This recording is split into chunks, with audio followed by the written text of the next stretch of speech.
So in this video, we're gonna see if we can't jump into the computer here and find some books to sell. So let's check it out. All right, so my first go-to is Keepa Product Finder. I am gonna try out the Bookmine here in a little bit. I don't know if anybody's heard of that. It's Joji Davenport. If you haven't seen his videos on YouTube, go check him out. I am gonna try that, but for now, I'm only limited to Keepa, which is more than enough. I spend over $100 a day just using Keepa. Just takes a little bit more digging, I think, compared to Bookmine. So on Keepa, I have all these what do you call these? Tabs, I guess, that I use in order to save my like search results. Like whenever you are searching on Keepa, you can come down here and kind of select like what drop percentage rate you want, what the drop range you want, and then of course the price range and all that. So I've got all these pre-saved. That way I can just click over to each one of them, and then it'll load up a new range of what I'm looking for. But I usually start with my 2 milli, come here, and then I'm just going down, checking out, seeing if I can't find some sort of, like this right here looks really nice. So if you look down at the graph, consistently it's hovering around the $100 range, and then just now recently, as you can see at the very far right, it's dropped down in price. So let's click in and take a closer look. Don't really care about the titles or anything. You'll find doing this method, you'll find that a lot of the books, or not a lot, some of the books are a little racy and not kid friendly, I should say. But yes, this one's beautiful. So it hovers around, last sale it got was at around 60ish, 66, and then don't see anything here. But back here is even up in the maybe even the 90s range, or right here even higher possibly. So but if we can get this for $10, see. So this is where Keepa kind of tricks you a little bit. So it said that it was for $10. You come back here, you can't really, I guess it doesn't really tell you, but you can see that it's for $10 or drop down there. But then when you click on it, it has the $18. It's got $8 in shipping. So it's actually 18 some odd cents. And on top of that, it's acceptable. So two marks against it. I'm not going to go for it. If it wasn't for the 18, no, both of those combined, I'm going to say no.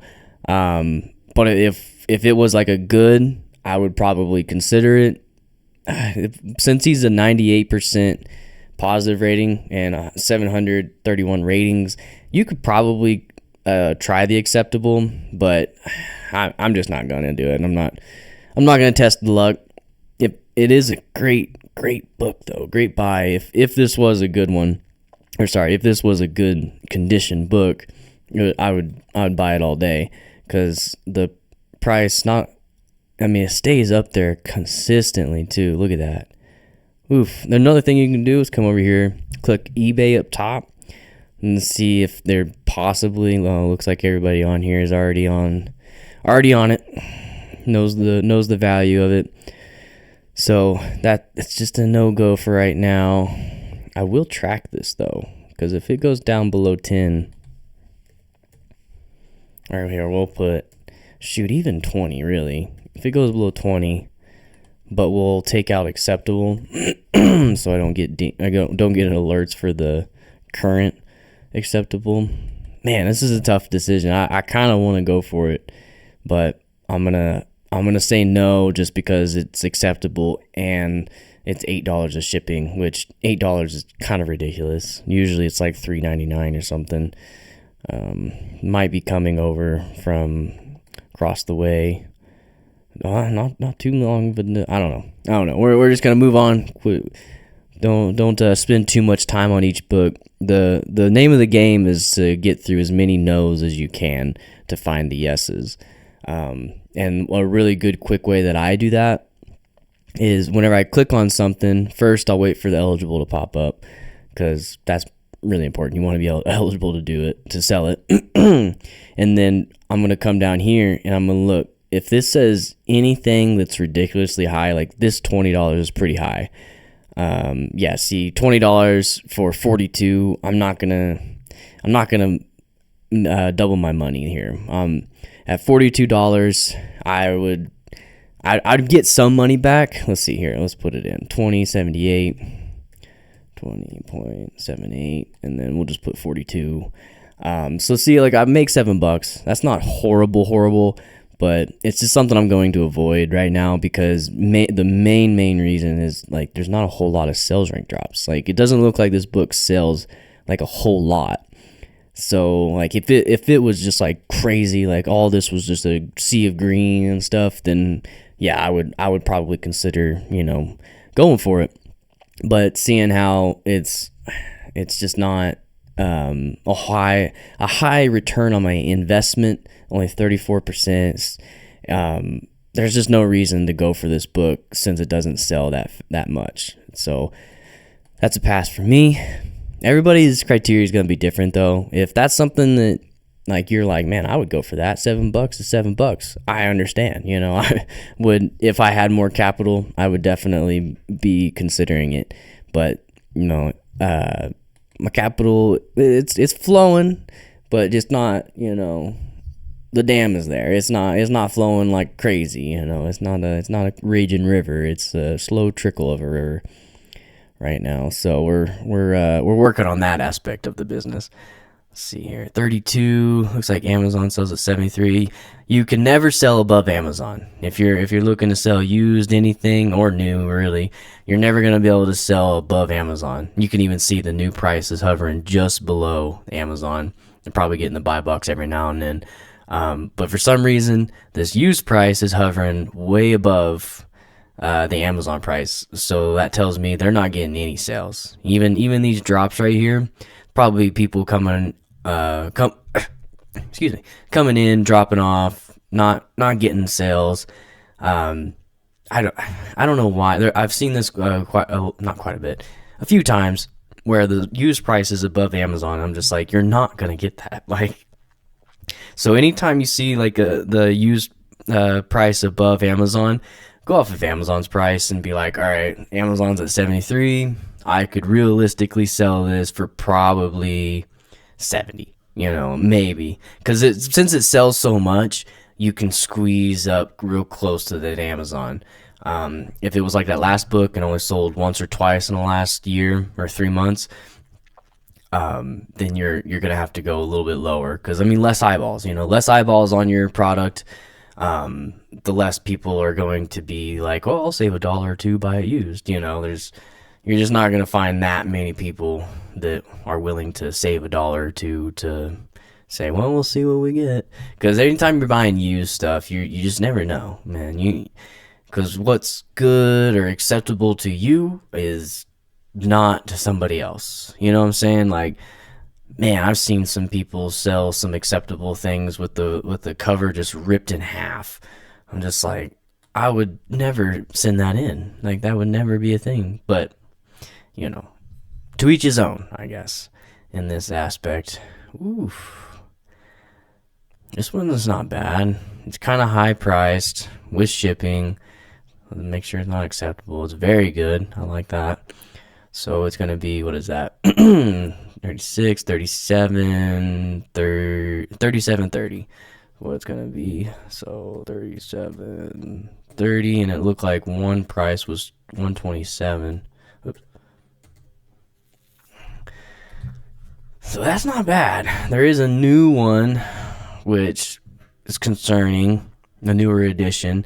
Anytime you're wondering if like a textbook or something has a new edition, you just look right here and it'll say there's a newer edition, and you can even hover over this and it'll show you the graph of it, and it looks like this one's been around for a while. What price is it selling at? Looks like it's about the same price, really, as this book. Why would anybody buy the later version? sometimes that scares me to do this because you are seeing sales. Like, there are people buying this, but are they buying it, receiving it, and then being like, oh crap, I got the wrong edition, and then returning it? You know what I'm saying? Like, it doesn't show you the return percentage on here. So, this is something I would avoid just because of that factor. It's tough. It's like, because like this would be a good one. Buying for $37, selling for 125. That's $58 profit. It's 157% ROI. Like that's a really good book, but just nah. Oh, it's £6 too. Yeah. Anytime I'm looking at a textbooks, I always like to look at the poundage because Amazon charges your storage fees based on pounds. The pound, how many pounds the product itself weighs, and I think that oversize product or however they word it is like 3 pounds. So if you're going over 3 pounds, you're getting charged a little bit more than the other products to store your stuff at the Amazon warehouse. But I just always like to look at that. Even if I still send in books that are 6 pounds or more, like I don't shy away from it as long as it's worth it. But if you're like squeezing out just a little bit of profit and you're like, well, it sells a whole bunch, but you're seeing that it's 10 pounds and you're gonna be spending a ton of money on storage and it's gonna take months to sell, it's like I might reconsider a little bit. Ooh, this one looks accounting. This one looks acceptable. I read the accounting and just spoke it out loud. Let's see here. 2718. I should have looked if it was. It's acceptable. Oh, here we go. That's not bad. It's still 2719, I believe. I am eligible. There isn't a newer edition. Check. Yeah, but that one's tough. It has been historically higher, up in the 130s, 100, but recently it has gone down to the 58. That is now, as you can see, the used offer count has gone up. So look at what are all the offers? So we got 12 total offers. How many are prime? I like to filter through the prime that way. Because this is what I'm competing against. Like this 58.91.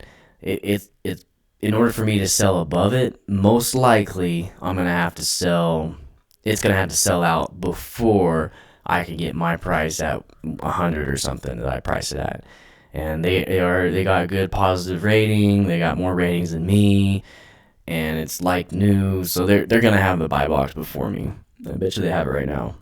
Oh, they don't. Oh, it's new. Hold on. Yeah, I buy the used. Yep, they do have it. So they've got to sell out first. They only got one in stock, so that is promising.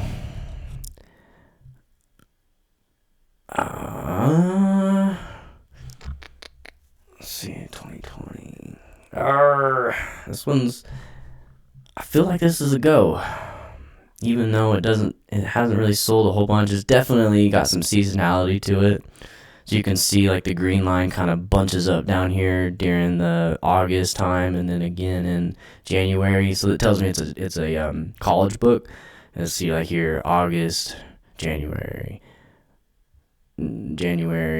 August. So like, yeah, see, it's definitely a college book. I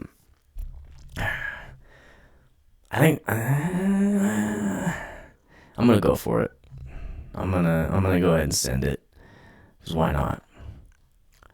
And that's about it. That's about how I am able to check out the books that I want to sell and everything, and kind of evaluate like where I want to be with my criteria. And like I said, everyone's different. What I would like is not going to be what you like. Joji Davenport, pretty much the guy that I've learned all this from on YouTube, he likes to buy like the high end books that are like $500, and up, and he buys, I'm sure, the lower price ones too, but he likes to buy those really really expensive ones that barely sell once or twice a year, but buys like a whole bunch, hundreds of them, and then like every day he'll sell one of those $100 to $500 books. which is a great strategy, you know. But I like to kind of have a balance of both. I like to have those books and then some really low end books. I even go to Goodwills and cherry pick them and stuff. So I like the balance. But you know, everyone's different. You know, I would suggest if you're trying to get into this game, I would suggest, you know, looking up YouTube videos, look up, you know, Joji Davenport, Victor Gallegos, I think is his name, Rake and Profit, and Romer the Romer. The last two, Rake and Profit, Romer are cherry pickers. They like go to like Goodwills and stuff and scan books. Joji and Victor are all online arbitrage like I just did. Victor's more of like a seasonality guy. Joji is definitely, I don't know, he's a seasonality guy too, but he's kind of more well-rounded, and kind of does everything. He's more analytical with the keep a graphs and stuff. So definitely watch his videos to learn to keep a graph and stuff. But that's all I got for you guys today. Thanks for watching, and we'll catch you on the next one. Later.